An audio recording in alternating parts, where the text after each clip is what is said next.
그 사무엘상 10장으로 이제 다시 가보시는데요. 우리 아까 그 여호수아서 말씀 잠깐 보면서 그 진멸이라는 히브리어 단어를 적어봤습니다. 뭐였어요? 헤렘이죠, 헤렘. 네, 근데 사무엘상 10장으로 이제 다시 돌아오시는데요. 그 21절을 보니까는 그 끝에 이렇게 되어 있습니다. 지금 이게 어떤 장면이냐면 사울이 이제 정식으로 모든 사람들 앞에서 이제 임명이 되는 자리예요. 이제 사울이 뽑혔고 이제 이렇게 하나님의 뜻으로 제비뽑기로 뽑혔으니 이 사람이 이제 이스라엘의 왕이 되어야 한다 하면서 뽑혔는데 사울이 안 보이는 거예요. 그래서 이 21절의 끝에 보니까 그러나 그들이 사울을 찾았으나 보이지 않았습니다. 그랬어요. 사울이 왕으로 뽑혔는데 정작 그 사울은 어디에 숨어 있었대요? 짐짝 사이에 숨어 있었대요. 이거는 어떻게 해석을 해야 돼요? 예? 아니 이미 기름 부음도 받았잖아요. 근데 물론 뭐 긴가민가 했겠죠. 근데 제비뽑기로 자신이 뽑혔는데 그 많은 지파 중에서 뽑혔는데 이거 어떻게 해석을 해야 돼요? 짐짝에 숨어 있는 사울의 모습. 부끄러운 걸까요? 수줍음? 샤이? 아니면 두려운 걸까요? 야, 내가 정말 이걸 감당할 수 있을까? 그걸까요? 그럴 수 있죠. 근데 제가 보는 견지로는 그런 차원으로 보면 안 될 것 같아요. 이게 지금 한 나라의 왕이 된다는 것이 그렇게 뭐 자신의 수줍음, 두려움 이런 것들 때문에 짐짝 사이에 숨고 그럴 만한 일이 아니잖아요. 누구는 뭐 내가 꼭 그 자리에 가야 된다. 너무 당당해서 사실 그렇게 누가 시작을 하겠습니까? 다 두렵죠. 그러니까 근데 이건 제가 보기에는 그 자신의 생각보다는 그 하나님의 뜻에 따라서 이 나라를 통치하는 것에 대한 어떤 책임감을 가져야 되는 게 맞는데 그 책임감을 조금 의심하게 하는 대목이에요. 제가 보기에는 처음부터 헌신이라는 거 있죠. 이 부분이 조금 부족해 보이는 것 같아요. 숨어있는 사울 때문에 사람들이 하나님께 사울이 어딨냐고 묻기까지 했어야 됐어요. 그런데 이제 사람들이 사울을 짐짝에서 꺼내어 데리고 왔더니 이때부터 또 말이 달라져요. 역시 외모가 출중해요. 이전에도 키가 크다 그러더니 특별히 다시 한번 키가 크다는 거를 말하고 있어요. 얼마나 컸대요? 다른 사람들보다 어깨 위만큼이나 컸다는 건 뭐예요? 어깨 위만큼이면 머리 하나 정도 크면 한 2m 되겠네요. 그렇죠? 2m 정도 되겠죠? 그 정도 되는 거예요. 키가 아주 많이 컸다는 거죠. 예. 자꾸 저를 보지 마세요. 그런 사람들이 있다는 거예요. 예, 있다는 거예요. 예. 사무엘이 이만한 사람이 없다 하니까 백성들도 우리 왕 만세 이렇게 외쳤습니다. 그래서 이제 임명식이 끝났는데요. 25절에 보니까요. 25절부터 27절까지 한번 읽어볼까요? 사무엘이 백성들에게 왕국의 제도에 관해 설명했습니다. 사무엘은 두루마리에 그것을 기록해 여호와 앞에 보관해 두었습니다. 그러고 나서 사무엘은 백성들을 집으로 돌려보냈습니다. 사울도 기브아에 있는 자기 집으로 돌아왔습니다. 하나님께서 마음을 감동시키신 용사들은 그와 동행했지만 몇몇 못된 사람들은 저 사람이 어떻게 우리를 구원하겠느냐 하고 사울을 무시하며 아무 예물도 가져오지 않았습니다. 그러나 사울은 잠자코 있었습니다. 사무엘이 백성들에게 왕국의 제도에 관해 설명했다고 하는데 그 구체적인 왕국의 제도에 대한 내용이 무엇인지 몰라도 아마도 우리 이전에 보았던 신명기 17장에서 그 하나님께서 정하신 왕의 권리와 의무 이런 것들을 대부분 수용해서 옮겨 적은 그런 내용들이었을 거예요. 사무엘은 그 제도를 아예 기록을 해서 보관해 두었대요. 이거를 또 그래서 이 미스바 언약이라는 표현도 써요. 미스바 언약. 여기가 장소가 미스바거든요. 근데 이제 이렇게 이스라엘의 왕의 제도에 대한 것을 이제 선포하고 그거를 글로 써서 지금 보관을 지금 하고 있는 건데 왜 이걸 했을까요? 그러니까 아까도 말씀드렸다시피 다르다는 거예요. 이스라엘은 그 나라 자체도 다르지만 이스라엘의 왕도 달라야 된다는 거예요. 다른 나라의 왕과는 달라야 된다는 거예요. 이스라엘 왕의 직분을 다른 나라의 왕의 직분과 확실하게 구별하기 위해서 똑같이 단어는 왕이라고 하고 있지만 이건 다르다는 거예요. 만왕의 왕신 하나님의 부왕으로서의 그 이스라엘의 왕의 위치를 명확하게 하려는 그런 문건을 만들어 둔 거예요. 예. 이 세상의 그 통치자들이 이 개념 있죠. 나는 하나님의 부왕이구나. 그러니까 이거는 백성들을 상대로 뭔가 큰 책임감이 있는 개념이기도 해요. 왕이니까요. 근데 자신이 최고 위치에 있는 것이 아니라 하나님의 부왕으로서, 그러니까 하나님과 백성 사이에 있는 그 책임감도 있으면서 순종도 해야 되는 그런 자리에 있다라는 걸 깨닫게 된다면 뭐 그 나라는 잘 될 것 같아요. 예. 근데 마지막 근데 두 절을 보니까 또 웃긴 게 아직은 사울을 따르는 사람도 있고 사울을 무시하는 사람도 있고 그렇게 섞여 있네요. 뭐 긴가민가 하겠죠. 예. 그러면서 이제 11장으로 넘어갑니다. 예. 사울이 기름 부음을 받았어요. 또 미스바에서 즉위식을 통해서 공적으로 인정도 받았지만은 하나 부족한 게 있어요. 뭐냐? 아직 보여준 게 없어요. 뭔가 이렇게 새 지도자로서의 어떤 능력과 권세 이런 게 이제 증명이 되질 않았어요. 그냥 세워지기만 한 거예요. 그런데 이제 하나님께서 사울을 왕으로 세우시고 그 사울이 백성들에게 인정받기를 바라신 것 같아요. 그래서 하나님께서 직접 일으키신 한 사건에 의해서 사울은 아주 자연스럽게 그 권위가 세워집니다. 권위는 자기가 애를 써서 고함을 질러서 쓰는 것이 아니라 하나님께서 자연스럽게 세워주시는 거라는 걸 여기서 이제 배우게 돼요. 그 1절부터요 5절까지 한번 읽어보겠습니다. 암몬 사람 나하스가 올라와 야베스 길르앗에 진을 쳤습니다. 그러자 모든 야베스 사람들이 그에게 말했습니다. 우리와 조약을 맺읍시다. 그러면 당신을 섬기겠습니다. 그러나 암몬 사람 나하스가 대답했습니다. 내가 너희 모두의 오른쪽 눈을 빼내 온 이스라엘을 수치스럽게 한다는 조건이면 너희와 조약을 맺겠다. 그러자 야베스의 장로들이 그에게 말했습니다. 우리가 이스라엘 전 지역에 사자를 보낼 수 있도록 우리에게 7일 동안 여유를 주시오. 만약 아무도 우리를 구하러 오지 않는다면 당신에게 항복하겠소. 사울이 살고 있는 기브아에 사자들이 도착해 사람들에게 이 소식을 전하자 그들은 모두 큰 소리로 울었습니다. 바로 그때 들에서 소들을 몰고 돌아오던 사울이 그것을 보고 물었습니다. 백성들에게 무슨 일이 있습니까? 왜들 저렇게 큰 소리로 울고 있습니까? 그러자 백성들은 야베스 사람들이 말한 것을 사울에게 말해 주었습니다. 여러분 그 요단강이 있어요. 요단강이 어떻게 보여드릴까? 이 강이 이렇게 흐르잖아요, 그죠? 요단강이 이렇게 흐르면은 여기 이제 밑에 이제 사해가 있다고 이렇게 보세요. 사해 보이시죠? 여기가 이제 갈릴리고 있으면은 여러분이 보시기엔 이쪽이 동쪽인가요? 네. 이제 이쪽 동쪽을 뭐라고 하냐면 길르앗이라고 그래요. 길르앗. 예. 그 길르앗이라는 큰 동네 안에 거기 한 중간쯤에 야베스라고 있어요. 그래서 여기를 길르앗에 있는 야베스라고 해서 길르앗 야베스, 또 어떤 사람들은 뭐 야베스 길르앗 이렇게도 불러요. 길르앗. 근데 여기 사해가 있는데요. 사해 바로 옆에 이렇게 붙어 있는 그 국가가 있어요. 여기가 모압이라는 곳입니다. 모압. 동쪽에 붙어 있어요. 모압. 뭐라고요? 모압. 이거 알아야 돼요. 그리고 그 위에 요만큼 붙어 있는 동네가 있어요. 여기는 암몬이라고 그래요. 암몬. 그러면요, 잘 보세요. 모압, 암몬, 그리고 바로 위에 길르앗의 야베스가 있어요. 그러니까 암몬과 가장 가까운 암몬은 이스라엘의 형제라고 말할 수 있는데 이스라엘이라고 부르긴 좀 그러네요. 근데 이스라엘 형제 국가인데 거기에 길르앗 야베스는 이스라엘이에요. 가장 가까운 곳에 암몬과 가장 가까운 곳에 있는 이스라엘이 길르앗 야베스예요. 그걸 이제 기억을 하시면서 보시는데요. 지금 이제 어떤 상황이냐면 누가 등장했습니까? 암몬이 등장했죠. 암몬. 예, 암몬이 누구냐면요. 여러분 그 소돔과 고모라 사건 아니십니까? 아십니까? 예.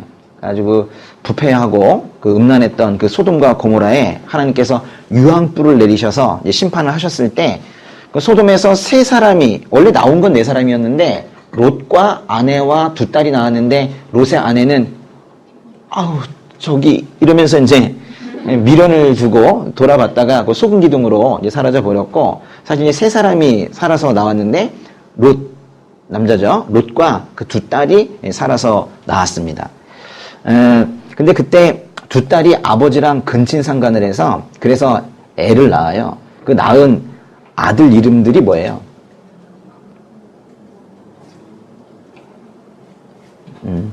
창세기 19장으로 한번 가보세요. 롯이 두 딸과 근친상간을 해서 낳은 아들이 누군가.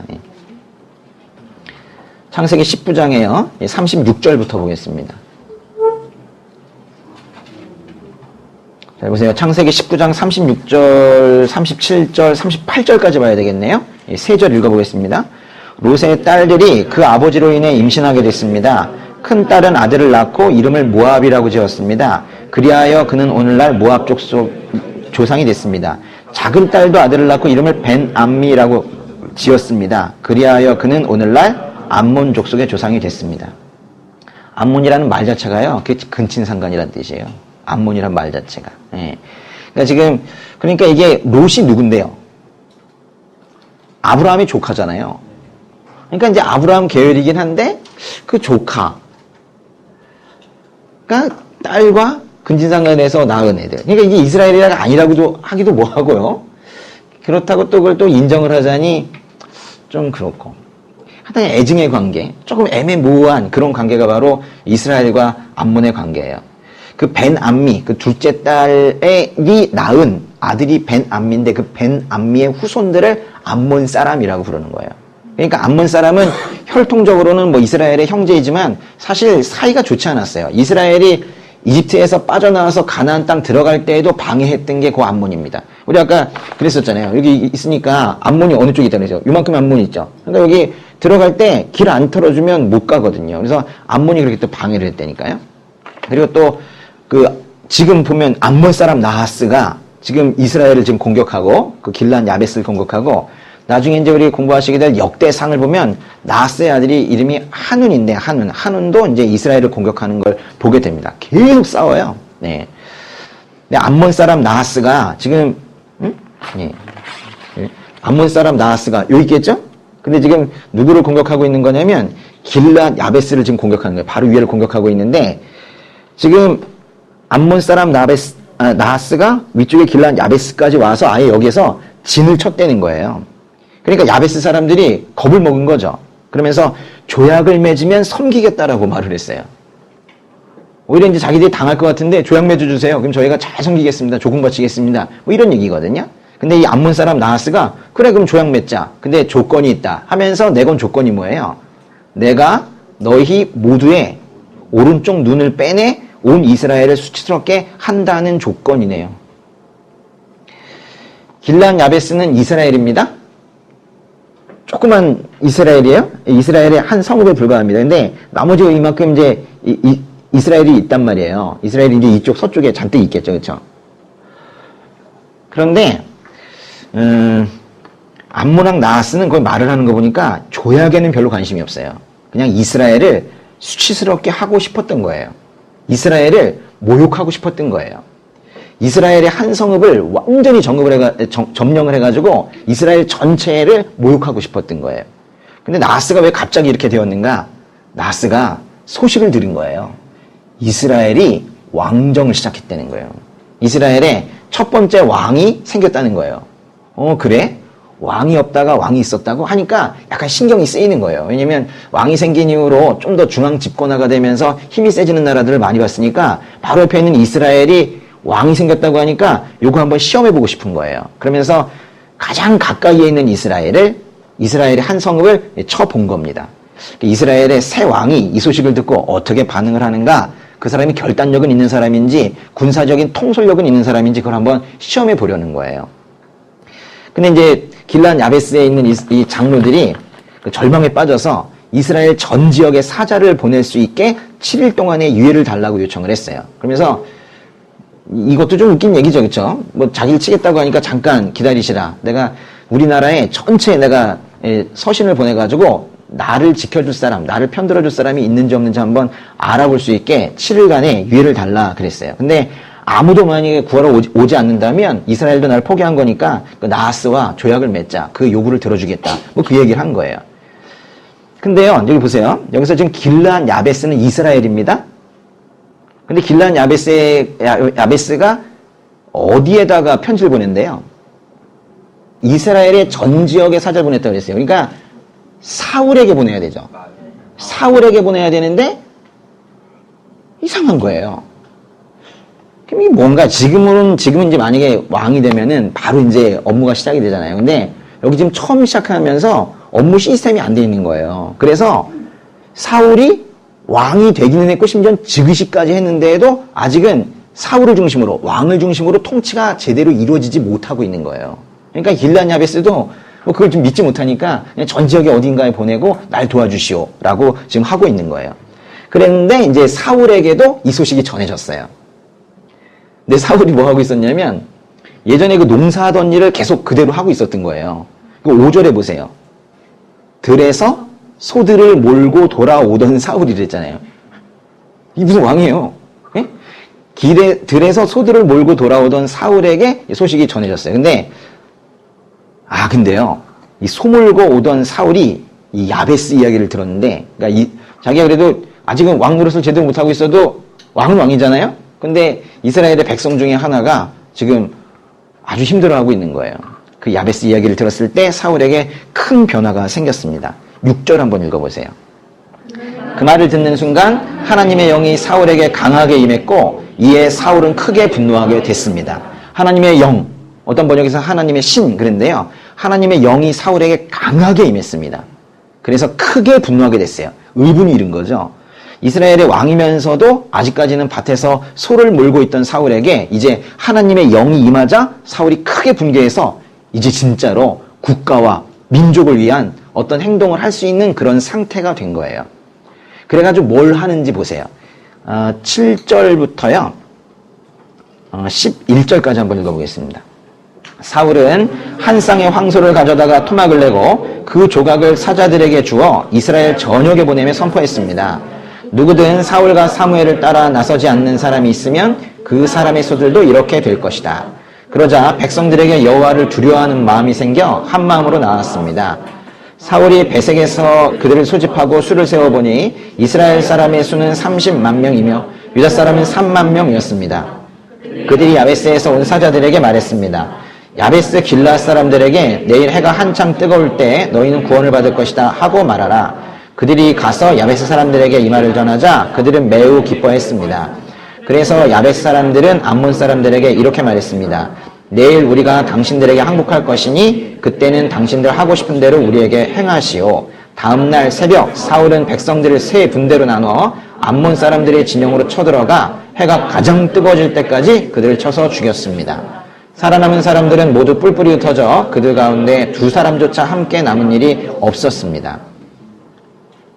사울이 한 쌍의 황소, 그러니까 2마리겠죠? 가져다가 토막을 내고 그 조각을 사자들에게 주어 이스라엘 전역에 보내며 선포를 했대요. 누구든 사울과 사무엘을 따라 나서지 않는 사람이 있으면 그 사람의 소들도 이렇게 될 것이다. 일단 내용은 둘째치고 선포할 때 순서를 보세요. 누구든 사울과 사무엘 그러면서 이제 자신을 더 앞으로 넣고 있어요. 뭔가 하나님의 영이 임하면서 상당히 좀 당당해진 것 같아요. 사울은 한 쌍의 황소를 토막을 냅니다. 농사를 지었던 그 사울은 황소가 얼마나 중요한 건지 알아요. 근데 이제 하나님의 영이 임하고 의분이 일자 아주 과감해진 거예요. 원래 이게 하나님의 영이 임하고 성령 충만해지면 사람이 겁이 없어지잖아요? 그죠? 겁이 없어져요. 네. 가끔 느끼죠. 그죠? 경험이 없다는 겁니까? 예. 나와 사무엘, 자신을 먼저 얘기하면서 나와 사울과 사무엘을 따라 나서지 않는 사람이 있으면 그 사람의 소들도 이렇게 될 것이다 라고 하면서 피가 뚝뚝 떨어지는 그 황소의 그 조각조각을 갖다가 저녁에 보낸 거예요. 근데 이 피가 뚝뚝 떨어지는 고기 조각을 택배로 받은 이스라엘의 각 지역의 지도자들이 사울을 따르지 않으면 내 소가 저렇게 되겠구나 라는 생각보다는 나도 저렇게 되겠구나 이런 생각했을 거예요. 그렇게 생각하라고 보낸 거예요. 그래서 안심이 되고 등심이 되기 싫은 이 사람들이 하나둘 모여들기 시작을 했어요. 33만 명이 모였습니다. 계산해 보세요. 33만 명인지. 맞죠? 30만 3만 합치니까 엄청난 숫자죠? 33만 명이 모였어요. 어디예요? 베색이라는 동네에 모였어요. 베색은 그건 요단강 서쪽에 있어요. 그러니까 아까 우리 지금 길앗 야베스는 요단강 동쪽에 있잖아요. 이쪽에 있는데 이쪽에 있는데 이쪽에 있어요. 이쪽에 베색이라는 동네가 있어요. 상당히 위쪽에 있습니다. 이 세겜이 이쯤에 있고 거기서 이제 북쪽으로 이쯤에 있어요. 그러니까 뭔 뜻이냐면 보세요. 암몬, 길란 야베스, 그리고 이쪽에 베색이 있어요. 가장 가까이. 강만 건너면 바로 길란 야베스로 갈 수 있는 그곳에 이제 모인 거예요. 이제 쳐들어가려고 하는 거죠. 사울은 모인 사람들을 세 개의 부대로 나눠서 암몬 사람들의 진영을 기습 공격했어요. 결단력 있는 이런 행동을 통해서 암몬과의 전쟁에서 아주 큰 승리를 거둔 사울은 이제 드디어 권능으로도 능력으로도 통솔력으로도 능력을 인정받게 된 거예요. 이거 누가 한 거예요? 하나님의 영이 사울에게 강하게 임하면서 그러면서 전쟁으로 이어진 거 아닙니까? 만약에 하나님의 영이 사울에게 강하게 임하지 않았으면 패배한 전쟁이든 승리한 전쟁이든 아예 전쟁 자체가 일어나질 않았어요. 이 전쟁 자체가 하나님께서 일으키신 전쟁이에요. 그러니까 그런 면에서 본다면 암몬 사람 나하스, 조약 맺으면 뭐 눈을 빼겠다. 이 독하게 말한 이 사람이 어찌 보면 하나님의 도구가 된 거예요. 이 분별력을 그렇게 가져야 됩니다. 나하스는 하나님의 도구였던 거예요. 이건 이제 하나님께서 사울을 인정받게 하시려고 일부러 일으킨 그런 전쟁이에요. 하나님의 영이 사울에게 임해서 본격적인 전쟁이 시작이 되었고, 그 7절 끝에 보시면은 하나님 나라를 위한 거룩한 전쟁에 주시는 하나님을 두려워하는 마음이 백성들 마음에 생겨서 33만 명이나 모인 거잖아요. 하나님께서 전쟁을 시작하셨고 하나님을 두려워하는 마음들이 생겼기 때문에 이렇게 큰 사람들이 모여서 전쟁을 승리로 이끌 수 있었던 거예요. 늘 성경을 볼 때에는 당연한 것이고 일상에서도 심지어는 영화를 볼 때에도 하나님의 시각으로 하나님께서 무엇을 하시는가를 중심으로 그렇게 해석을 해 나가는 게 그게 이제 크리스천이죠. 근데 그때 어떤 사람들이 사무엘에게 와서 이제 말을 하는데요. 이전에 사울의 통치력을 의심한 사람들이 있어요. 그 사람들 이제 죽이자는 거예요. 이렇게 이제 훌륭한 사람인데 예전에 믿지 못하고 그랬다고. 그랬더니 사울이 어떻게 대응하는지 보세요. 12절부터 15절까지 읽어볼까요? 그때 백성들이 사무엘에게 말했습니다. 사울이 우리를 다스릴 수 있겠느냐 하고 물은 사람이 누구입니까? 그들을 데려와 주십시오. 우리가 죽이겠습니다. 그러나 사울이 말했습니다. 오늘은 어느 누구도 죽일 수 없소. 여호와께서 이스라엘을 구원해 주신 날이기 때문이요. 그러자 사무엘이 백성들에게 말했습니다. 자, 길갈로 가서 거기서 왕국을 새롭게 선포합시다. 그리하여 모든 백성들은 길갈로 가서 여호와 앞에서 사울을 왕으로 인정했습니다. 거기서 그들은 여호와께 화목제를 드렸고 사울과 모든 이스라엘 백성들은 큰 잔치를 벌였습니다. 그러니까 우리는 사울에 대한 편견이 너무 많은 거예요. 사울은 아빠가 나귀 찾으러 오라고 하면 찾아오는 아들이에요. 사무엘이 하라는 대로 다 따라하는 겸손함도 있어요. 하나님의 영이 임하자 담대해지는 거 보세요. 근데 우리는 그런 것들 다 생각 못하고 질투에 사로잡혀서 다윗을 죽이려 하는 그런 망가진 모습의 사울만 우리 이미지가 있어요. 그게 너무 강하게 있어서 이 앞부분의 사울 이야기에서 하나님께서 이 사울의 이야기를 통해 우리에게 가르쳐 주시려고 하는 거를 제대로 배우지를 못해요. 편견 없이 선입견 없이 이 부분을 봐야 돼요. 요나단에 대한 것도 그냥 긍정적으로만 이렇게 생각하면 사무엘상 이해되지 않습니다. 말씀해 주시려고 하는 걸 이해를 못하게 돼요. 편견 없이 이렇게 봐야 돼요. 사울은요, 여기서 지금 누구도 죽여서는 안 된대요. 여기에 나타난 사울의 모습은 통이 상당히 크죠. 자비롭습니다. 근데 이제 사울이 오늘은 누구도 죽일 수 없다고 말한 이유가 더 감동적이에요. 그 이유가 뭡니까?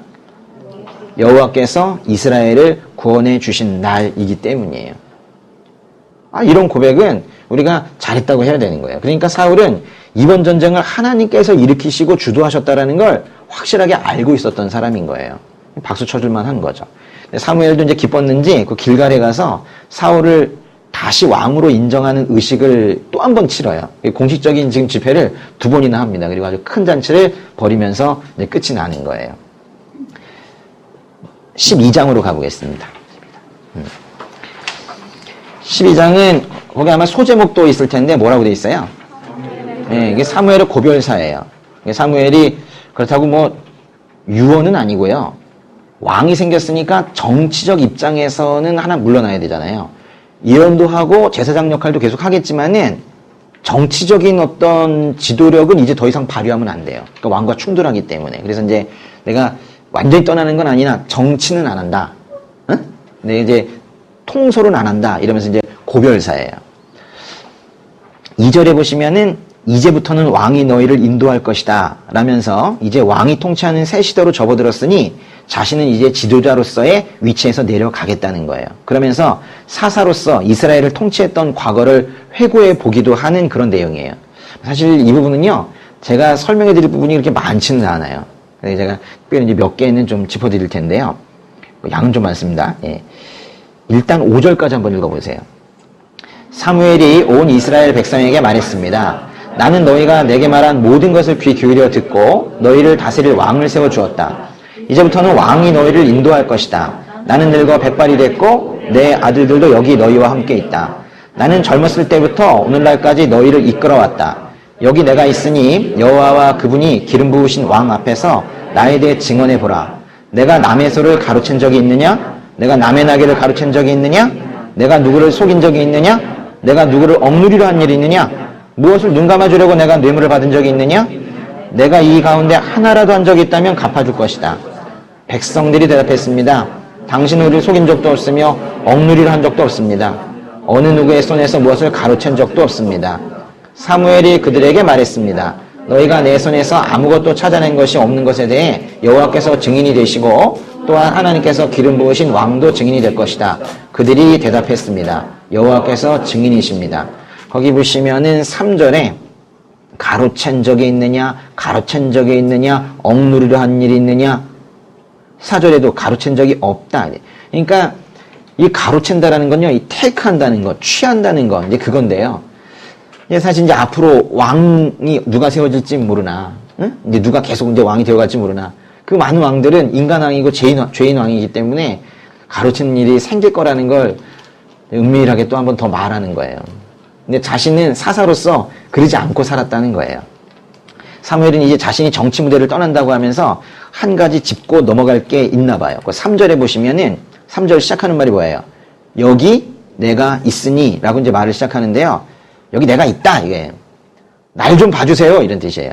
아주 중요한 말 할 때 쓰는 건데요. 나를 보라, 예, 집중하라는 거예요. 그러면서 한 시대에 아주 큰 영향을 미쳤던 이스라엘의 그 위대한 한 사사가, 즉 자신이죠. 자신을 향해서 소송을 걸고 있어요. 스스로에게 뭐 잘못했느냐 이러면서. 사무엘은 그가 누구든지 간에 사무엘이 도둑질을 했거나 속였거나 남을 억누리려 했거나 뇌물을 받았거나 한 거를 증명할 수 있다면 누구든지 나와보라고 지금 말을 합니다. 만약 그런 일이 자신에게 있다면 다 갚아줄 것이라고 또 말해요.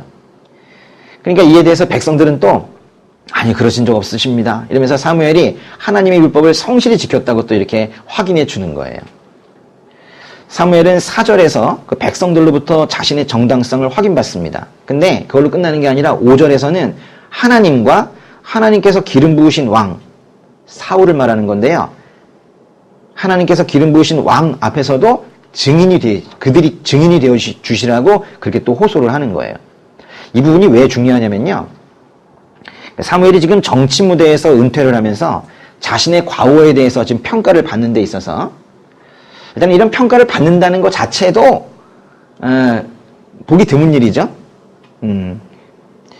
평가를 받는데 자신에게 어떤 특별한 기준을 대지 않았다라는 게 그게 중요해요. 그러니까 자신의 어떤 공적인 사역과 도덕성을 평가받는 데 있어서 다른 백성들과 동일한 기준을 자기에게 적용하고 있다는 거예요. 종종 권력이 있는 사람들은 기준을 2개 가지고 있는 경우가 많습니다. 나를 향한 느슨한 기준과 다른 사람을 향한 날카로운 기준. 그래서 이제 건전한 사고를 가진 사람들은 그런 사람들이 그 2개의 기준으로 남과 자신을 대하는 것이 너무 다를 때 상당히 당황하고 말죠.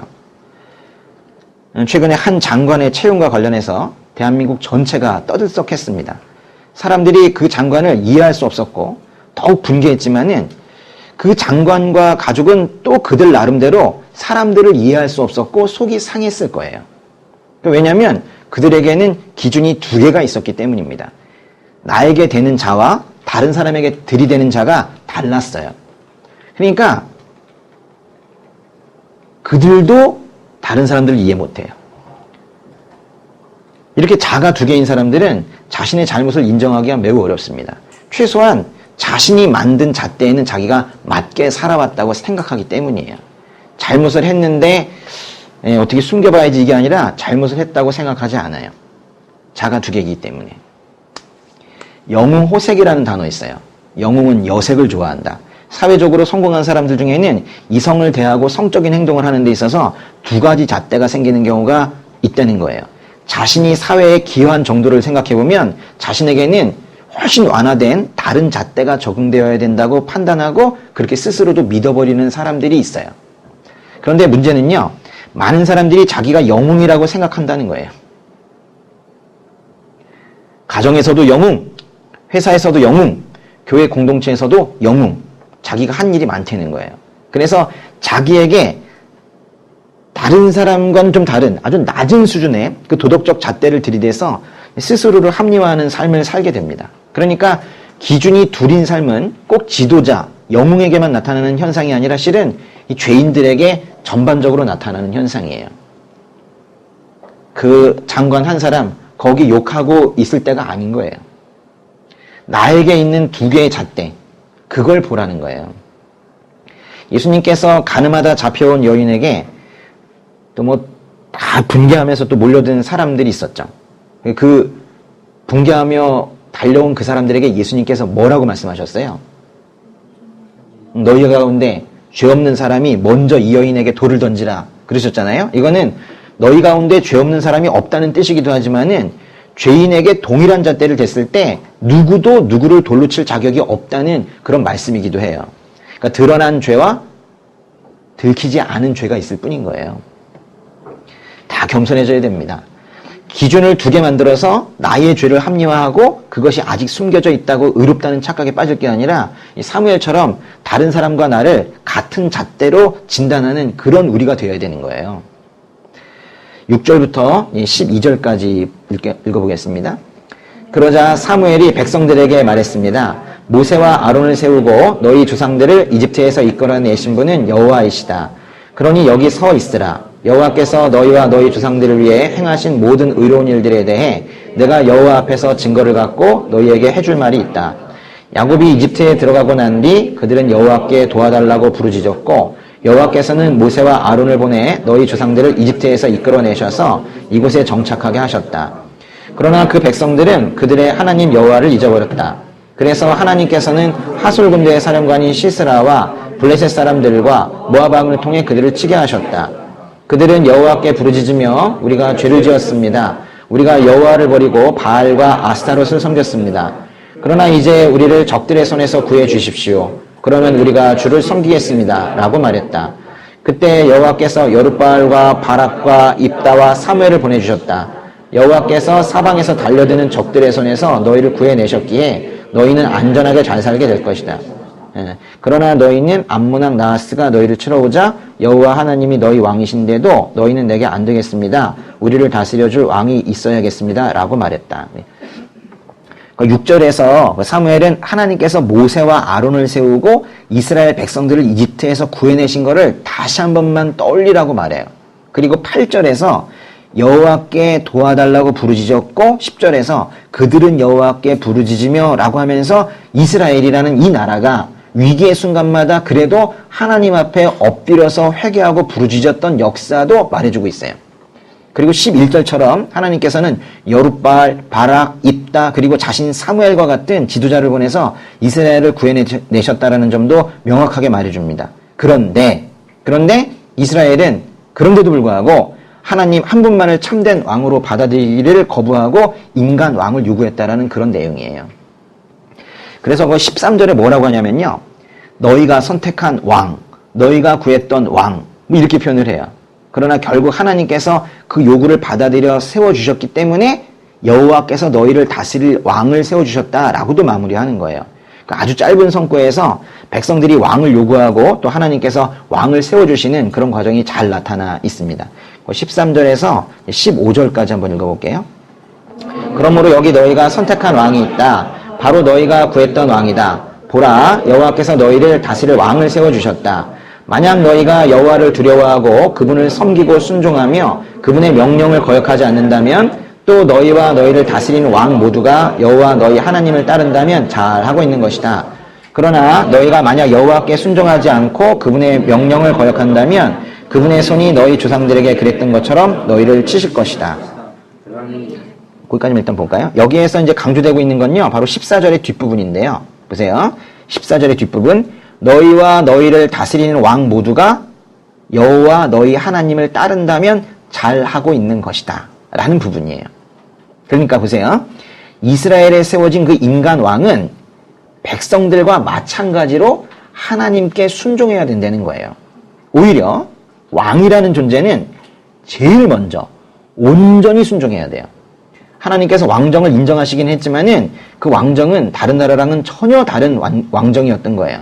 그러니까 다른 나라의 왕은 그 왕이 최고의 권력을 가지게 되지만 이스라엘의 왕은 하나님의 부왕이며 백성들의 형제로서 하나님께 완전히 순종함으로써 그렇게 살아갈 때에만 존재 가치가 있는 왕이었다는 거예요. 그 다음에요. 고별 설교가 기네. 이거 뭐 좀만 쉬었다 합시다. 이거.